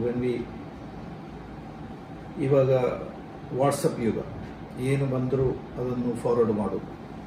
ನಾವು ಯಾವಾಗಲೂ ಅದರ ಸತ್ಯಾಂಶ ತಿಳಿದ ನಂತರವೇ ಅದನ್ನು ಫಾರ್ವರ್ಡ್ ಬೇಕು. Investigate and send. ಎರಡನೆಯದಾಗಿ ಕಾಂಪ್ರಮೈಸ್ ವಿತ್ ಟ್ರೂತ್, ಸೆಟಲ್ಮೆಂಟ್. ಯಾವಾಗಲೂ ನಾವು ಯಾವುದೇ ವಿಷಯದಲ್ಲಿ ಯಾರ ಪರವಾಗಿಯಾದರೂ ಮಾತನಾಡುವಾಗ ಅಥವಾ ಯಾವುದೇ ವಿಷಯದಲ್ಲಿ ನಾವು ತೀರ್ಮಾನ ತೆಗೆದುಕೊಳ್ಳುವಾಗ ಸತ್ಯದೊಂದಿಗೆ ಕಾಂಪ್ರಮೈಸ್ ಮಾಡಿಕೊಳ್ಬೇಕು. ಹಾಗಾಗಿ ಅಂಥ ಟೈಪ್ನ ಸೆಟಲ್ಮೆಂಟ್ ಮಾಡಿ. ನಮ್ಮ ಹತ್ರ ಯಾರಾದರೂ ಬಂದು ಹೇಳ್ತಾರೆ, ನನ್ನ ಹೀಗೆ ಪ್ರಶ್ನೆ ಉಂಟು, ನನಗೆ ಇನ್ನೊಬ್ಬರಿಂದ ದುಡ್ಡು ಸಿಗಲಿಕ್ಕೆ ಉಂಟು, ನಾನು ಇಷ್ಟು ವರ್ಷಗಳ ಮೊದಲು ಕೊಟ್ಟದ್ದು ಹಾಗೆ ಹೀಗೆ ಅಂತ ಹೇಳುವಾಗ, ಆವಾಗ ನಾವು ಡೈರೆಕ್ಟಾಗಿ ಒಂದು ಕಡೆಗೆ ಫೇವರ್ ಆಗಿ ಮಾತನಾಡೋದಿಲ್ಲ, ಸತ್ಯ ಇಲ್ಲಿ ಅಂತ ತಿಳಿದುಕೊಳ್ಳಬೇಕು. ಅದಾಗಿರ್ತದೆ ಕಾಂಪ್ರಮೈಸ್. ಜಡ್ಜ್ಮೆಂಟ್, ಯಾವುದೇ ವಿಷಯಕ್ಕೆ ನಾವು ಅಭಿಪ್ರಾಯ ಹೇಳುವಾಗ ನಾವೇ ಒಂದು ಜಡ್ಜ್ಮೆಂಟ್, ಸರಿಯಾ ತಪ್ಪ ಅಂತ ಹೇಳಿದ್ರೆ, ನಾಲಿಗೆಯಿಂದ ಬಿದ್ದಂತಹ ಮಾತು, ಕೂಗಿಯಿಂದ ಬಂದಂಥ, ತುಪಾಕಿಯಿಂದ ಬಂದಂತಹ ಆ ಬುಲೆಟ್ ಇರ್ತಲ್ಲ, ಸೇಮ್ ಹಿಂದಾಗಿ ತೆಗೆದುಕೊಳ್ಳಲಿಕ್ಕೆ ಸಾಧ್ಯ ಇಲ್ಲ. ನಾಲ್ಕನೇದಾಗಿ ಡೋಂಟ್ ರೆಡಿಕಲೇಟ್, ಅಸಂಬದ್ಧವಾದ ವಿಷಯದಲ್ಲಿ ಮಾತನಾಡಬಾರದು. ಇನ್ನೊಬ್ಬರನ್ನು ಇನ್ಸಲ್ಟ್ ಮಾಡಬಾರದು. ಇನ್ಸಲ್ಟ್ ಮಾಡುವುದು ಅಂತ ಹೇಳಿದರೆ ಅವನಿಗೇನಾದರೂ ಅಡ್ಡ ಹೆಸರು ಇಟ್ಟುಕೊಂಡು ಅದನ್ನು ಕರೀದು. ನೆಗೆಟಿವ್ ಅಸಂಪ್ಷನ್, ಯಾವಾಗಲೂ ನಾವು ಪಾಸಿಟಿವ್ ಆಗಿರಬೇಕು. ಪಾಸಿಟಿವ್ ಅಂತ ಹೇಳಿದರೆ, ಇವಾಗ ನೆಗೆಟಿವ್ ಪರ್ಸನಾಲಿಟಿ ಹೇಗೆ ಅಂತ ಹೇಳಿದರೆ, ಒಬ್ಬರು ನಡ್ಕೊಂಡು ಹೋಗುವಾಗ ನಮ್ಮ ಮನಸ್ಸಿನಲ್ಲಿ ಬರ್ತದೆ, ಅವನ ಕಿವಿ ಸ್ವಲ್ಪ ಸಣ್ಣದು ಅಥವಾ ಅವನ ಕಾಲು ಸ್ವಲ್ಪ ಸಣ್ಣದು, ಹೀಗೆ ನಮ್ಮ ಮನಸ್ಸಿನಲ್ಲಿ ಬರೋದು, ಅದು ನಾವು ನೆಗೆಟಿವ್ ಆಗಿರ್ತೇವೆ ಅಂತ ಹೇಳಿದರೆ ಅವನಲ್ಲಿರುವಂಥ ಕೊರತೆಯನ್ನು ಕಂಡುಕೊಳ್ಳೋದಲ್ಲ, ಅವನಲ್ಲಿರುವಂಥ ಮಿಗತೆ, outstanding, what he has done positively, what he has done for the people. ಯಾವುದೇ ಒಂದು ವಿಷಯದಲ್ಲಿ ಏನಾದರೂ ಸ್ವಲ್ಪ ಹೆಚ್ಚು ಕಮ್ಮಿ ಆದ ಅದನ್ನೇ ಹೇಳುವುದರ ಬದಲಾಗಿ ಅವನ ಪಾಸಿಟಿವ್ ಹೇಳುವಂತಹ ಒಂದು ಮನೋಭಾವ ನಮ್ಮಲ್ಲಿ ಬೇಕು. ಮತ್ತು ಡೋಂಟ್ ಸ್ಪೈ ಅಂತ ಹೇಳಿದರೆ, ಅವನ ಹಿಂದಿನಿಂದ ಅವನೇನು ಮಾಡ್ತಾನೆ ಅದೆಲ್ಲ ನಾವು ನಮ್ಮ ಮನಸ್ಸಿನಲ್ಲಿ ಇಟ್ಟುಕೊಳ್ಳುವ. ನಾನು ಹೇಳುವುದಲ್ಲ, ಕುರಾನ್ನಲ್ಲೆಲ್ಲ ಸುಬ್ಹಾನಹು ವ ತಆಲಾ ನಮಗೆ ತಿಳಿಸಿದ್ದು. ನಾವು ಕುರಾನನ್ನು ಅರ್ಥ ಸಮೇತ ನಾವು ಕಲಿಬೇಕು, ಅದು ಸಾಕು ನಮಗೆ. ಲೋಕದಲ್ಲಿರುವಂತಹ ಯಾವುದೇ ದೊಡ್ಡ ಆಂಗ್ಲೋಪೀಡಿಯನ್ನು ನೋಡಬೇಕಂತ ಅವಶ್ಯಕತೆ ಇಲ್ಲ. ಕುರಾನನ್ನು ಸರಿಯಾಗಿ ಕಲಿತರೆ, ಕುರಾನನ್ನು ನಾವು ನಮ್ಮ ಎದೆಯಲ್ಲಿಟ್ಟುಕೊಂಡು, ನಮ್ಮ ಅಂತರಾಳದಲ್ಲಿಟ್ಟುಕೊಂಡು, ನಾವು ಅದರ ಅರ್ಥವನ್ನು ನಮ್ಮ ಮನಸ್ಸಿಗೆ ತೆಗೆದುಕೊಂಡು, ಅದರಲ್ಲಿ ಹೇಳಿದ ಒಂದೊಂದು ಮಾತುಗಳನ್ನು ನಮ್ಮ ನಡತೆಯಲ್ಲಿ, ನಮ್ಮ ಜೀವನದಲ್ಲಿ ನಾವು ತಂದರೆ ಬೇರೊಂದು ಬೇಡ ನಮಗೆ. ಮತ್ತೊಂದು ವಿಷಯ ನಾನು ತಮಗೆ ಜ್ಞಾಪಕಕ್ಕೆ ತರುವುದು ನಮ್ಮ ಬಾಡಿ ಲ್ಯಾಂಗ್ವೇಜ್. ಯಾವಾಗಲೂ ನಾವು ಮತ್ತೊಬ್ಬರ ಮುಂದೆ ಹೋಗುವಾಗ ಕೆಲವು ಬಾಡಿ ಲ್ಯಾಂಗ್ವೇಜ್ ನಾವು ತೆಗೆದುಕೊಳ್ಳಬೇಕಾದಂತಹ ಕೆಲವು ವಿಷಯಗಳಿರ್ತದೆ. ಅದೇನಂತ ಹೇಳಿದರೆ, ಯಾವಾಗಲೂ ಪುಂಜಿರಿ ಅಂತ ಹೇಳ್ತಾರಲ್ಲ ಮಲಯಾಳದಲ್ಲಿ, ಮತ್ತೊಬ್ಬರನ್ನು ಕಾಣುವಾಗ ಸ್ಮೈಲ್. ನಿಮಗೆ ಗೊತ್ತಿರ್ಬೋದು, ವೈಜ್ಞಾನಿಕವಾಗಿ ಸ್ಮೈಲ್ ಮತ್ತು ಮುಖವನ್ನು ದೊಡ್ಡ ದುಡುಕಿನಂತೆವಾಗಿ ಮಾಡುವಂಥ ವ್ಯತ್ಯಾಸ ಏನಂತ ಹೇಳಿದರೆ, ಸ್ಮೈಲ್, ಒಮ್ಮೆ ನಾವೊಂದು ಸ್ಮೈಲ್ ಕೊಡುವಾಗ ನಮ್ಮ ಎಷ್ಟು ನರಗಳು ಎಕ್ಸ್ಪಾಂಡ್ ಆಗ್ತದೆ, ಎಷ್ಟೊಂದು ಒಂದು ಬ್ಲಡ್ ಸರ್ಕ್ಯುಲೇಷನ್, ಕುಗ್ಗಿಕೊಂಡಂತಹ ಬ್ಲಡ್ ಸರ್ಕ್ಯುಲೇಷನ್ ಎಷ್ಟರ ಮಟ್ಟಿಗೆ ಮೇಲೆ ಹೋಗ್ತದೆ ಅಂತ ಹೇಳಿದರೆ, ಸ್ಮೈಲ್ನ ಥಿಯರಾಲಜಿ ಅಥವಾ ಅದರ ಗುಣಗಳನ್ನು ನಾವು ಮನಸ್ಸಿನ ಅರ್ಥ ಮಾಡಿಕೊಂಡಾಗ ಗೊತ್ತಾಗ್ತದೆ. ಅದೇ ರೀತಿಯಲ್ಲಿ ಮತ್ತೊಬ್ಬರನ್ನು ಕಾಣುವ ಈ ಕೈಕಟ್ಟಿ ನಿಲ್ಲು ಒಳ್ಳೆ ಆದಂತಹ ಬಾಡಿ ಲ್ಯಾಂಗ್ವೇಜ್ ಅಲ್ಲ. ಐ ಕಾಂಟ್ಯಾಕ್ಟ್, ಮಾತನಾಡುವಾಗ ಅಡಿಕನ್ನು ನಾವು ಹೇಳ್ತೇವಲ್ಲ, ಅಡಿಕನ್ನು ಅವನು ಅಂತೇಳಿ ಕೆಳಗೆ ನೋಡೋದು, ಅದು ಸರಿಯಲ್ಲ. ಬಾಡಿ ಪಾಯಿಂಟಿಂಗ್ ವರ್ಟಿಕಲಿ ಅಂತ ಹೇಳಿದರೆ, ನಾವು ನಿಂತುಕೊಳ್ಳುವಾಗ ಒಂದು ನಿಲ್ಲುವುದು ಹಾಗೆಲ್ಲ. ಒಬ್ಬರ ಮುಂದೆ ನಿಂತುಕೊಳ್ಳುವಾಗ ಒಂದು ಸ್ಟ್ರೈಟ್ ಆಗಿ ನಿಂತುಕೊಳ್ಳಬೇಕು, ಸ್ಟ್ಯಾಂಡ್ ಅಪ್ ಸ್ಟ್ರೈಟ್. ಮತ್ತು ಮಾತನಾಡುವಾಗ ಮೂಗಿಗೆ ಬೆರಳು ಹಾಕುವುದು ಅದೆಲ್ಲ ಒಂದು ಒಳ್ಳೆಯದಾದಂತಹ ಒಂದು ಗುಣ ಅಲ್ಲ. ಮತ್ತು ನಾವು ಏನಂತ ಹೇಳಿದರೆ ತುಂಬಳಿಗೆ ಅಂತ ಹೇಳಿದಾರಲ್ಲ ಸ್ನೀಸಿಂಗ್, ಅದು ನಾವು ಕೈ ಇಟ್ಕೊಳ್ಬೇಕು. ಮತ್ತು ಕೆಲವರಿಗೆ ಮತ್ತೊಂದು ಅಭ್ಯಾಸ ಇರ್ತದೆ, ಜನರ ಮುಂದೆ ತೇಗುವುದು. ಅದು ಕೂಡ it's not A good body language. ಇದೆಲ್ಲವನ್ನು ನಾವು ಮನಸ್ಸಿನಲ್ಲಿ ನಮ್ಮ ಜೀವನದಲ್ಲಿ ನಾವು ಮಾಡಿಕೊಳ್ಳಬೇಕಾದಂಥ, ಸೇರಿಸಿಕೊಳ್ಳಬೇಕಾದಂಥ ಒಂದು ಪರ್ಸನಾಲಿಟಿಯನ್ನು ಇಂಪ್ರೂವ್ ಮಾಡಿಕೊಳ್ಳಬೇಕಾದಂತಹ ಅಂಶಗಳಾಗಿರ್ತದೆ. ತಾವೆಲ್ಲರೂ ಇದನ್ನು ತಮ್ಮ ಜೀವನದಲ್ಲಿ ಅಳವಡಿಸಿಕೊಳ್ಳುತ್ತೀರಂತೆ ನಾನು ಭಾವಿಸ್ತಾ ಇದ್ದೇನೆ. ಇನ್ನು ನಾವು ಒಂದು 2 ವಿಷಯ ಲೀಡರ್ಶಿಪ್ನ ಬಗ್ಗೆ ಹೇಳ್ತೀನಿ. ನಾಯಕತ್ವ ಅಂತ ಹೇಳಿದರೆ ತಮಗೆಲ್ಲರಿಗೂ ಗೊತ್ತುಂಟು, ಕುರಾನ್ನಲ್ಲಿ ಕೂಡ ನಮಗೆ ಅಲ್ಲಾಹನು ತಿಳಿಸಿದ್ದು ಈ ನಾಯಕತ್ವ ತೆಗೆದುಕೊಳ್ಳುವುದಂತ ಹೇಳಿದನ್ನು ಸುಲಭ ವಿಷಯ ಅಲ್ಲ. ಜವಾಬ್ದಾರಿಯುತವಾದಂತಹ ಒಂದು ಹುದ್ದೆಯಾಗಿರುತ್ತದೆ, ಒಂದು ಸಂಘಟನೆಯಾಗಲಿ ಯಾವುದೇ ಆಗಲಿ ನಾಯಕತ್ವ ಎಂದು. ಈಗ KCFನ ನಾಯಕರಿದ್ದಾರೆ, ನಾನು ಕೂಡ KCFನ ನಾಯಕ. ನನಗೆ ಹಲವಾರು ಜವಾಬ್ದಾರಿಗಳಿರ್ತದೆ. ಆ ಜವಾಬ್ದಾರಿಗಳನ್ನು ಹೇಗೆ ನಿಭಾಯಿಸಬೇಕು, how A person will be A good leader. ಯಾಕೆಂತ ಹೇಳಿದರೆ ಹಲವಾರು ಗುಣಗಳಿದೆ ಗುಡ್ ಲೀಡರ್ ಆಗಲಿಕ್ಕೆ. ಮತ್ತು ನಮ್ಮ ಕೆಲವರು ಇದ್ದಾರೆ ನಾಯಕರಾಗಿ ಹೇಳ್ತಾ ಹೋಗೋದು, ನಾನು ಹಾಗೆ ಮಾಡಿದೆ, ನಾನು ಹೀಗೆ ಮಾಡಿದೆ, ನಾನು ಅದು ಮಾಡಿದೆ, ಇದು ಮಾಡಿದೆ ಅಂತೇಳಿ ಹೊಗಳಿಬಿಟ್ಟ ತನ್ನನ್ನು ತಾನೇ ಹೊಗಳಿಕೊಳ್ಳುವುದು, ಅದು ನಾಯಕತ್ವದ ಒಳ್ಳೆ ಗುಣ ಅಲ್ಲ. ಇಲ್ಲೊಂದು ವಿಷಯ, value are priceless the moment you put a price tag on values, they lose the value. ಒಂದು ಉಪಕಾರ ಮಾಡಿದನ್ನು ಹೇಳಿಕೊಂಡು ನಡೆದರೆ ಅದರ ಪ್ರಯೋಜನ ಇಲ್ಲ. ಅದು ಎಷ್ಟು ಅವರಿಗೆ ನಿಮ್ಮ ಮೌಲ್ಯ, ನಿಮ್ಮ ಜೀವನದ ಮೌಲ್ಯ ಹೇಗೆ ಕಾಪಾಡಿಕೊಳ್ಳುತ್ತದೆ, ಅದಕ್ಕೆ ಒಮ್ಮೆ ಕೂಡ ಅದಕ್ಕೆ ಬೆಲೆ ಕಟ್ಟಬಾರದು. ಬೆಲೆ ಕಟ್ಟಿದ ಕೂಡಲೇ ಅದರ ಮೌಲ್ಯಾಧಾರಿತ ಜೀವನ ಅಂತ ಹೋಗಿ ಅದು ಬೆಲೆ ಆಧಾರಿತ ಜೀವನವಾಗ್ತದೆ. ಅದಕ್ಕೆ ಅವಕಾಶ ಮಾಡಿಕೊಡಬಾರದು. ಜನರಲ್ಲಿ 3 ಥರದ ಜನ ಇದ್ದಾರೆ, ಜಾಬ್ ಬೋನ್, ವಿಶ್ ಬೋನ್, ಬ್ಯಾಕ್ ಬೋನ್ ಅಂತೇಳಿ. ಜಾಬ್ ಆನ್ ಅಂತ ಹೇಳಿದರೆ ಅವುಗಳು ಮಾತನಾಡ್ತಲೇ ಇರೋದು, ಅದಾಗಬೇಕು, ಇದಾಗಬೇಕು, ಇದಾಗಬೇಕು ಇರ್ತಾರೆ. 2ನೇದು ವಿಶ್ ಬೋನ್ ಅಂತ ಹೇಳಿದರೆ ನಮಗೆ ನಾಳೆ ಹಾಗೆ ಮಾಡಬೇಕು, ಹೀಗೆ ಮಾಡಬೇಕು, ವಿಶ್ ಮಾಡೋದು. ಅವನ ಹತ್ರ ಹಲವಾರು ವಿಶಿಂಗ್ಸ್ ಈಸ್ ಆಗಿ. 3ನೇ ವರ್ಗವಾಗಿರುತ್ತದೆ ಬ್ಯಾಕ್ ಬೋನ್, ಕೆಲಸ ಮಾಡುವವರು. ಅವರು ಯಾವಾಗಲೂ ರಿಸ್ಕ್ ತೆಗೆದುಕೊಳ್ತಾರೆ, ಟಾಸ್ಕನ್ನು ಅವರು ಜವಾಬ್ದಾರಿಯುತವಾಗಿ ನಿಭಾಯಿಸ್ತಾರೆ. ಇದು ಯಾರಾಗಿರ್ತಾರೆ? 3ನೇ ಟೈಪಿನ ಮನುಷ್ಯ ವರ್ಗ. ಈ ಸಂದರ್ಭದಲ್ಲಿ ನಮಗೆ ನಾನು ನಾಯಕತ್ವದ ವಿಷಯದಲ್ಲಿ ಹೇಳುವಾಗ ಸಕ್ಸಸ್ ಪ್ರಿನ್ಸಿಪಲ್ ಆಫ್ ಲೀಡರ್ಶಿಪ್ ಬಗ್ಗೆ ಹೇಳಲೇಬೇಕು. There are around 10 success principles are there. A leader must take 100% responsibility. ಯಾವುದೇ ಸಂದರ್ಭದಲ್ಲಿ ಲೀಡರ್ ರೆಸ್ಪಾನ್ಸಿಬಿಲಿಟಿ ತೆಗೆದುಕೊಳ್ಳದೆ ರೆಸ್ಪಾನ್ಸಿಬಿಲಿಟಿಯಿಂದ ನುಣುಚಿಕೊಳ್ಳಬಾರದು, ಜವಾಬ್ದಾರಿಯಿಂದ ನುಣುಚಿಕೊಳ್ಳಬಾರದು. ಅವನ ಹತ್ರ ಒಂದು ಯಾವುದೇ ವಿಷಯವನ್ನು ತೆಗೆದುಕೊಳ್ಳಲಿಕ್ಕೆ ಅದನ್ನು ಚಾಯ್ಸ್ ಮಾಡುವಂತಹ ಪವರ್ ಅವನ ಹತ್ರ ಇರಬೇಕು. 2ನೇದಾಗಿ. 3ನೇದಾಗಿ ಯಾವಾಗಲೂ ಅವನ ಫೇಲ್ಯೂರ್ ಅಂತ ವಿಷಯ ಇರಬಾರ್ದು. ನಾನು ಹೇಳಿದಲ್ಲ, ಗೋಲ್, ಸ್ಟ್ರಾಟಜಿ, ಆ್ಯಕ್ಷನ್, ಫೇಲ್ ಇಲ್ಲ, ಬದಲಾಗಿ ಫೀಡ್ಬ್ಯಾಕ್. ಅದಾಗಿರಬೇಕು ನಾಯಕತ್ವ, ಸಕ್ಸಸ್ ಪ್ರಿನ್ಸಿಪಲ್. ಪ್ರತಿಯೊಂದು ಒಂದೊಂದು ಸ್ಮಾಲ್ ಚೇಂಜಸ್ ತರಬೇಕು. KCFನ ಲೀಡರ್ ಆಗಿರುವಾಗ ನಾನೇನು ಮಾಡಬೇಕು, ಇವತ್ತು ಮಾಡಿದ ಕೆಲಸವನ್ನು ಅವಲೋಕಿಸಿ ರಾತ್ರಿ ಮಲಗುವಾಗ ನಾಳೆ ಏನಾದರೂ ಒಂದು ಚೇಂಜಸ್ ಯಾವುದಾದ್ರು KCFನ ಮೆಂಬರ್ಸಿಗೆ ಬೇಕಾಗಿ ಅನುಕೂಲಕರವಾಗಿ ಏನಾದರೂ ವಿಷಯ ಅಲ್ಲ, KCFನ ಉನ್ನತಿಗಾಗಿ ಏನಾದರೂ ಒಂದು ಸಣ್ಣ ವಿಷಯ. That is what every day I must make some changes, improvements.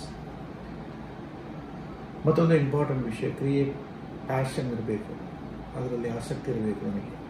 ಅಲ್ಲದೆ ಸುಮ್ಮನೆ ನಾನು KCFನ ಅಲ್ಲದ್ರೆ ನಾನು ಹೇಳ್ತೇನೆ, ಈಗ ಪ್ಯಾಷನ್ ಅಂತ ಹೇಳಿದರೆ ನನಗೆ ಕ್ರಿಕೆಟ್ ಆಡೋದು ನನಗೆ ಒಂದು ಪ್ಯಾಷನ್ ಆಗಿರುತ್ತದೆ. ಆ ಪ್ಯಾಷನ್ ಆಗುವಾಗ ಅದರಲ್ಲಿ ಇಷ್ಟ ಇರಬೇಕು. ಅದನ್ನು ತನ್ನದಾಗಿಸುವಂತಹ ಗುಣ ನನ್ನಲ್ಲಿರಬೇಕು.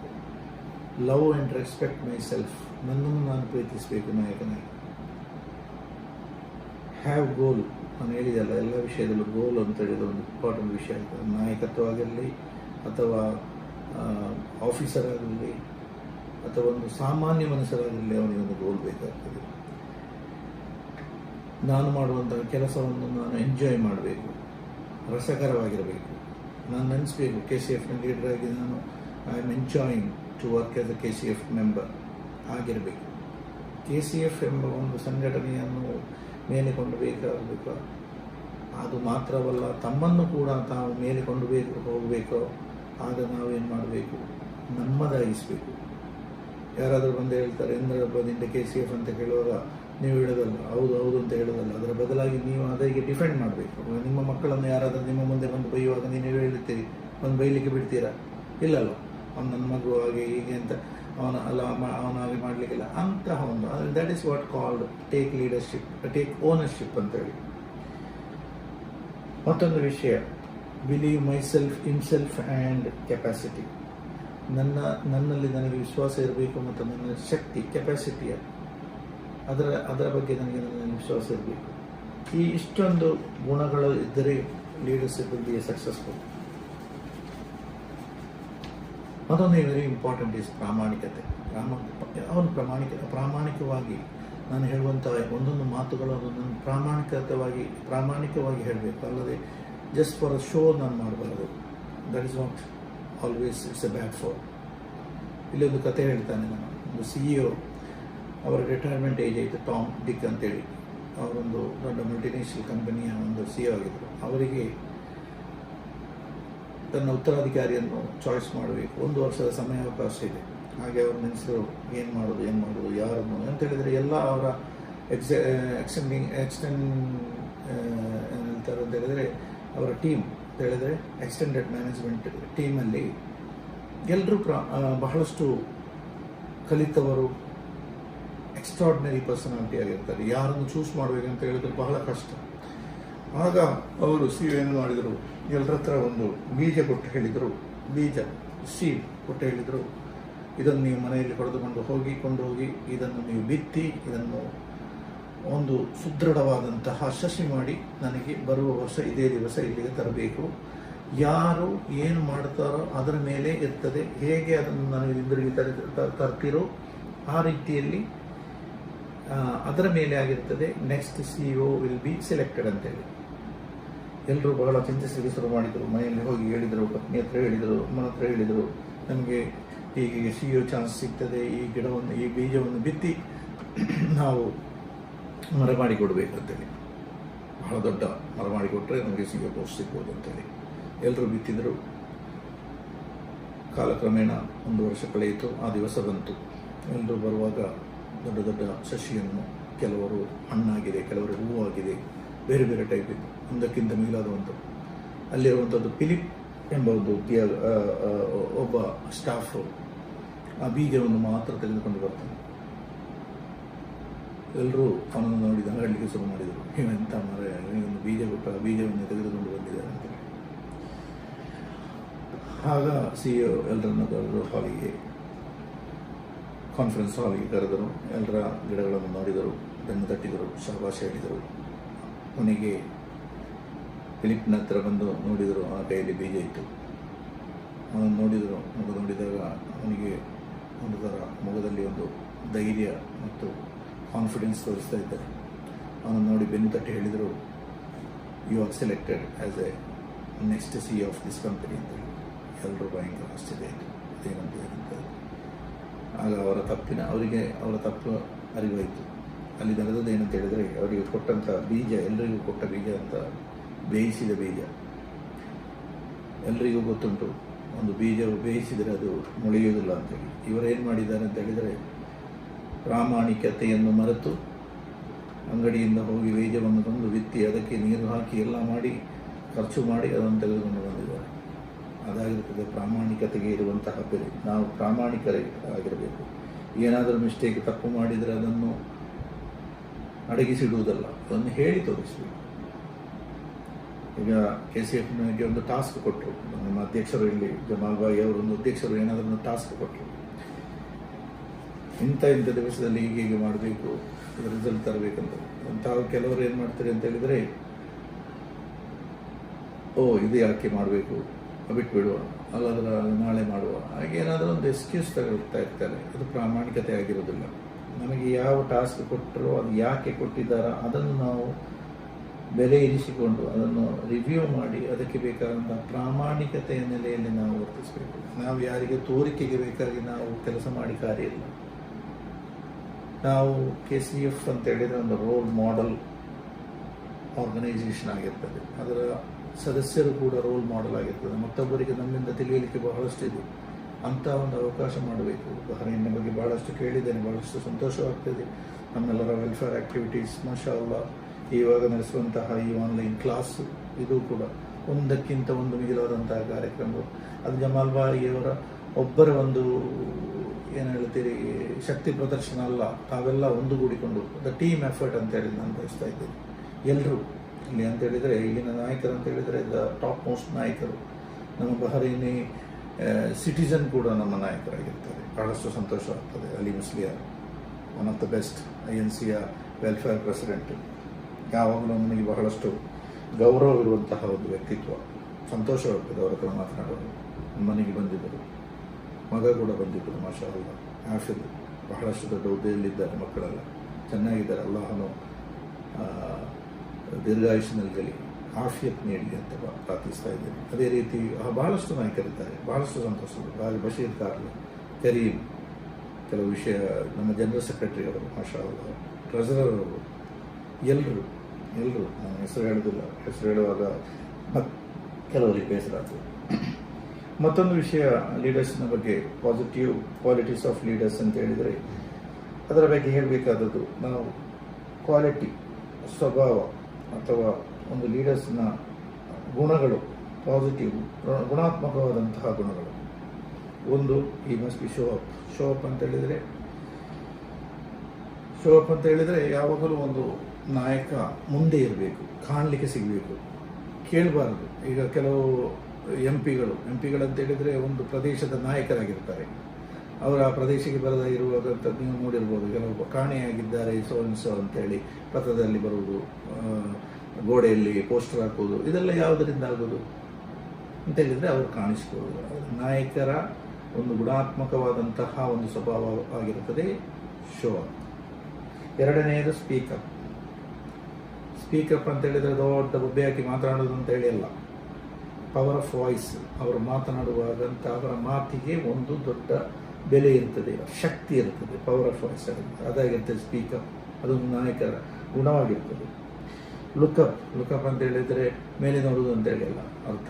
ನಾವು ಡೈರೆಕ್ಟ್ ಇಂಗ್ಲೀಷ್ಗೆ ಕನ್ವರ್ಷನ್ ಕನ್ನಡಕ್ಕೆ ಕನ್ನಡ ಮಾಡುವಾಗ ಮೇಲೆ ನೋಡುವುದು. ನಾಯಕ ಮೇಲೆ ನೋಡಬೇಕು, ನಾಯಕ ಬೊಬ್ಬೆ ಹಾಕಬೇಕು, ನಾಯಕ ಶೋ ತೋರಿಸಬೇಕು, ಹಾಗೆ ನೆನೆಸ್ಬೇಡಿ. ಓಕೆ, ಇಲ್ಲಿ ಲುಕಪ್ ಅಂತ ಹೇಳಿದರೆ ಅವನ ಹತ್ರ ಬಿಗರ್ ವಿಷನ್ ಇರಬೇಕು. I already told that one APJ Abdul Kalam is a visionary leader ಅಂತ ಹೇಳಿದರೆ ದೊಡ್ಡದಂಥ ವಿಷನ್ ನಾವು ಕೇಳಿದ್ದೇವೆ. I am always referring APJ, ಯಾಕೆ ಅಂತ ಹೇಳಿದರೆ is role model for me. ಬಹಳಷ್ಟು ಕಷ್ಟದಿಂದ ಬೆಳೆದು ಬಂದವರು, ನಮ್ಗೆ ಗೊತ್ತಿರ್ಬೋದು. ಮದ್ರಾಸ್ನಿಂದ ಈ ತಮಿಳುನಾಡಿನಲ್ಲಿ ರಾಮನಾಥಪುರಂ ಅಂತೇಳಿ ಒಂದು ವಿಲೇಜಿನಲ್ಲಿ ಸಣ್ಣದನಲ್ಲಿ ಪೇಪರ್ ಹಾಕಿಕೊಂಡು ಮಾರಿಕೊಂಡು ಜೀವನ ನಡೆಸಿ ಕಲಿತು ಮುಂದಕ್ಕೆ ಬಂದು rocket ಯುಗವನ್ನು ಮಾಡಿಸಿದಂಥ India's missile man.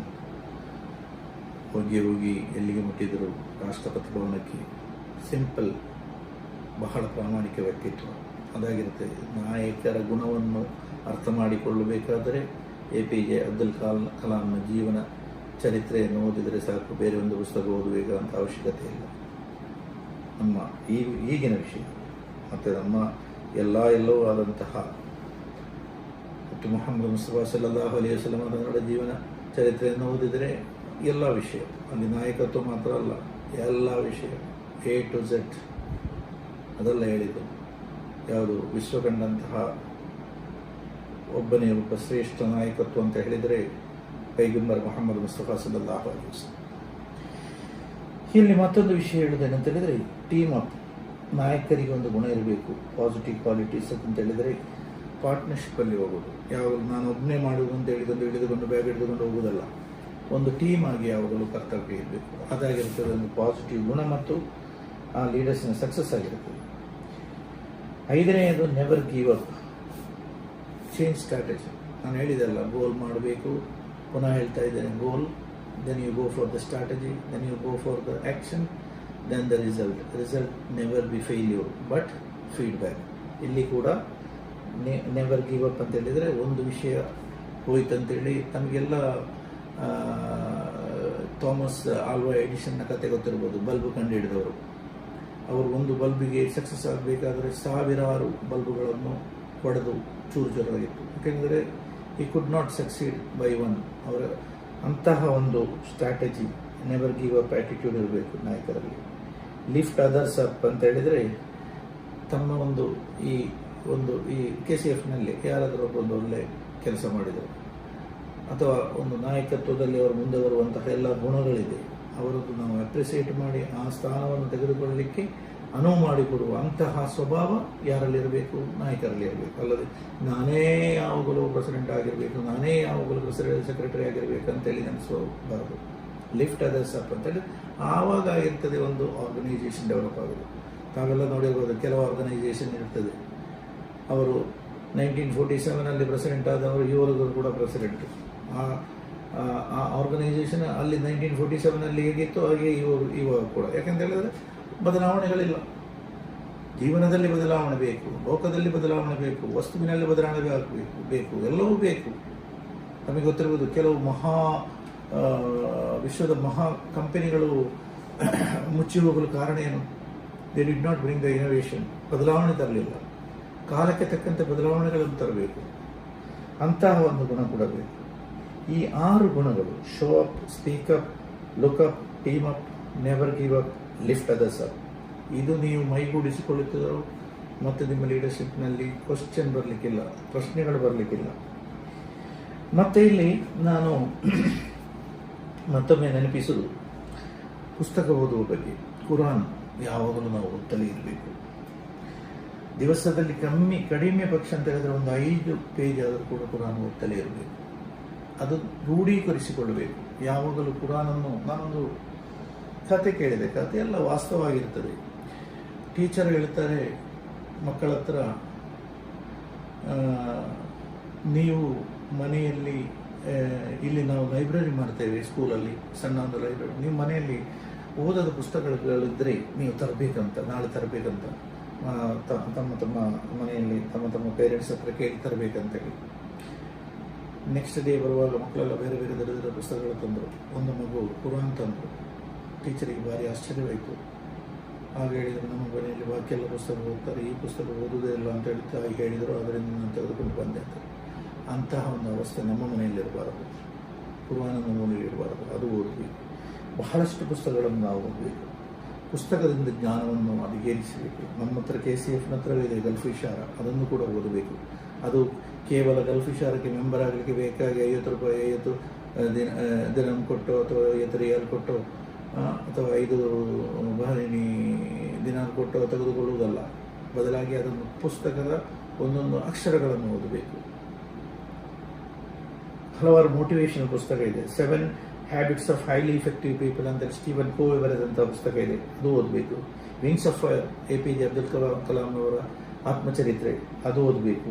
Ignited minds, inspiration talk ಪುಸ್ತಕಗಳು, doctor Vivek, one of the best inspirational Guru of India, ಅವರ ಪುಸ್ತಕಗಳು. ಮತ್ತು ಅವರ್ ಬುಕ್ಸ್, ನಮ್ಮಲ್ಲಿ ಅಮೀದ್ ಬಜ್ಪೇಯಿ ಅವರು ನಡೆಸುವಂತಹ ಪುಸ್ತಕ ಇದೆ, ಅವರ್ ಬುಕ್ಸ್ ಪಬ್ಲಿಕೇಶನ್ನ ಹಲವಾರು ಪುಸ್ತಕಗಳಿದೆ. ನಾನು ಹಲವಾರು ಪುಸ್ತಕಗಳನ್ನು ಓದ್ತಾರೆ. ಬಹಳಷ್ಟು ಇಂಟ್ರೆಸ್ಟಿಂಗ್ ಪುಸ್ತಕಗಳು ಅವರು ಮಾರುಕಟ್ಟೆಗೆ ತರ್ತಾ ಇದ್ದಾರೆ. ನೀವು ಅದನ್ನು ನೋಡಬೇಕು, ನೀವು ಅದನ್ನು ಓದಬೇಕು, ನಿಮ್ಮ ಮನೆಯಲ್ಲಿ ಓದಿಸಬೇಕು. ನಮ್ಮ ಹತ್ರ ಅನ್ಸಾರ್ ಇದೆ, ಅದನ್ನು ಓದಿಸಬೇಕು. ಪುಸ್ತಕಗಳನ್ನು ಓದಿಸಿ ಮಕ್ಕಳ ಹತ್ರ ಪುಸ್ತಕ ಓದಿಸುವಂತಹ ಒಂದು ಹ್ಯಾಬಿಟ್ ಮಾಡಬೇಕು. ಮಕ್ಕಳ ಜನ್ಮದಿನಕ್ಕೆ ಅವರಿಗೆ ಟಾಯ್ಸ್ ತೆಗೆದುಕೊಡುವ ಬದಲಾಗಿ ಪುಸ್ತಕಗಳನ್ನು ತೆಗೆದುಕೊಡಬೇಕು. ಪುಸ್ತಕದ ಒಂದು ಹ್ಯಾಬಿಟ್ ಬರೆಸಬೇಕು. ಮನೆಯಲ್ಲಿ ಮಕ್ಕಳ ಹತ್ರ ಕುರಾನ್ ಓದಿಸಬೇಕು, ಸಲಾತ್ ಹೇಳಿಸಬೇಕು, ದಿಕ್ರ್ ಹೇಳಿಸಬೇಕು. ಇದೆಲ್ಲವನ್ನು ಮನಸ್ಸಿನಲ್ಲಿ ಅವರಿಗೆ ತರಬೇಕು. ನಾನು ಆರಂಭದಲ್ಲಿ ಹೇಳಿದಂತಹ ಸೂರತ್ ಆಯತ್ ಓ ನನ್ನ ಪ್ರಭು, ನನ್ನ ಹೃದಯವನ್ನು ವಿಶಾಲಗೊಳಿಸು, ನನ್ನ ಕಾರ್ಯವನ್ನು ನನಗೆ ಸುಲಭಗೊಳಿಸು, ನನ್ನ ನಾಲಿಗೆಯ ತೊಡಕನ್ನು ನೀಗಿಸು, ಜನರು ನನ್ನ ಮಾತನ್ನು ಗ್ರಹಿಸಲು ನನ್ನ ನಾಲಿಗೆಯ ತೊಡಕನ್ನು ನೀಗಿಸುವಂಥ ಅಲ್ಲಾಹನಲ್ಲಿ ಮೂಸಾ ನಬಿ ಅಲೈಹಿ ಸಲಾಂನವರು ಕೇಳಿಕೊಂಡಂತಹ ದುವಾ. ಇದನ್ನು ನಾನು ನಿಮಗೆ ನೆನಪಿಸ್ತಾ, ನಮ್ಮ ನಾಲಿಗೆಯನ್ನು ನಾವು ಬಹಳಷ್ಟು ಸೂಕ್ಷ್ಮತೆಯಿಂದ ಇಟ್ಟುಕೊಳ್ಳಬೇಕು. ನಾಲಿಗೆ ಯಾವಾಗಲೂ ಭಯಂಕರ ಉಪದ್ರ ಮಾಡುವಂತಹ ಒಂದು ಅಂಗವಾಗಿರ್ತದೆ ನಮ್ಮ ಶರೀರದಲ್ಲಿ. ಅದನ್ನು ನಾವು ಬಹಳಷ್ಟು ಜಾಗರೂಕತೆಯಿಂದ ಯೂಸ್ ಮಾಡಬೇಕು. ಅದೇ ಸಂದರ್ಭದಲ್ಲಿ ನಾನು ನೆನಪಿಸಬೇಕಾದ ಮತ್ತೊಂದು ವಿಷಯ, ಇವರು ಈ ಬಹರೈನಿ KCF ತಂದಂತಹ ಈ ಒಂದು ಆನ್ಲೈನ್ ಕ್ಲಾಸನ್ನು ಬಹರೈನಿ ಸದಸ್ಯರೆಲ್ಲರೂ ಸಬ್ಸ್ಕ್ರೈಬ್ ಮಾಡಬೇಕು, ಓದಬೇಕು, ಕೇಳಬೇಕು. ಅಲ್ಲದೆ ಜಸ್ಟ್ ಒಂದು ಫಾರ್ವರ್ಡ್ ಮಾಡಿಕೊಂಡು ನಡೆಯುವಂತಹ ಒಂದು ಸಂಪ್ರದಾಯವನ್ನು ನಾವು ಬಿಡಬೇಕು. ಬದಲಾಗಿ ನಾವು ಯಾವಾಗಲೂ ಪಾಸಿಟಿವ್ ಥಿಂಕಿಂಗ್, ನಾನು ಹೇಳಬೇಕು ಮತ್ತೆ ಮತ್ತೆ ಹೇಳೋದು ಅಂತ ಹೇಳಿದರೆ ನಮ್ಮ ಸ್ವಭಾವ ಪಾಸಿಟಿವ್ ಆಗಿರಬೇಕು. ಲೀಡರ್ಶಿಪ್ ಅಂತ ಹೇಳಿದರೆ ಕೂಡ ಪಾಸಿಟಿವ್ ಆಗಿರಬೇಕು. ನನಗೆ ಈ ಅವಕಾಶ ಮಾಡಿಕೊಟ್ಟಂತಹ ಬಹ್ರೈನ್ KCFನ ನಾಯಕರಾದಂತಹ ಜಮಾಲ್ ಭಾಯ್ ಅವರಾಗಿರಲಿ, ಅದರ ಜನರಲ್ ಸೆಕ್ರೆಟರಿ ಅವರು ಮತ್ತು ಎಲ್ಲರಿಗೂ ನಾನು ಆಭಾರಿಯಾಗಿದ್ದೇನೆ. ಇದನ್ನು ನೀವು ಕೇಳಿ ಮನಸ್ಸಿನಲ್ಲಿ ನಿಮ್ಮ ಜೀವನದಲ್ಲಿ ಅದನ್ನು ಅಳವಡಿಸಿಕೊಳ್ಳುವಂತ ಬೇಡಿಕೊಳ್ತಾ, ರಮದಾನ್ ಕರೀಂ, ರಮದಾನ್ ಮುಬಾರಕ್ ಅಂತ ತಮಗೆಲ್ಲರಿಗೂ ರಮದಾನ್ ಆಶಂಸೆಗಳನ್ನು ಹೇಳ್ತಾ ಇದ್ದೇನೆ. ಅದೇ ಸಮಯದಲ್ಲಿ ಈ COVID-19 ಎಂಬ ಮಹಾಮಾರಕವಾದಂತಹ ಈ ರೋಗವನ್ನು ಅಲ್ಲಾಹನು ಅತ್ಯಂತ ವೇಗದಲ್ಲಿ ಈ ಭೂಮಿಯಿಂದ ಮೇಲೇರಿಸಲಿ ಅಂತ ದುವಾ ಮಾಡಿಕೊಳ್ಳುತ್ತಾ, ನನಗೂ ಕೂಡ ನನ್ನ ಫ್ಯಾಮಿಲಿಗೂ ಕೂಡ ದುವಾ ಮಾಡಿ ಎಂದು ವಸಿಯತ್ ಮಾಡುತ್ತಾ, ಅಲ್ಹಮ್ದುಲಿಲ್ಲಾಹಿ ರಬ್ಬಿಲ್ ಆಲಮೀನ್. ಅಸ್ಸಲಾಮು ಅಲೈಕುಂ ವರಹಮತುಲ್ಲಾಹ್.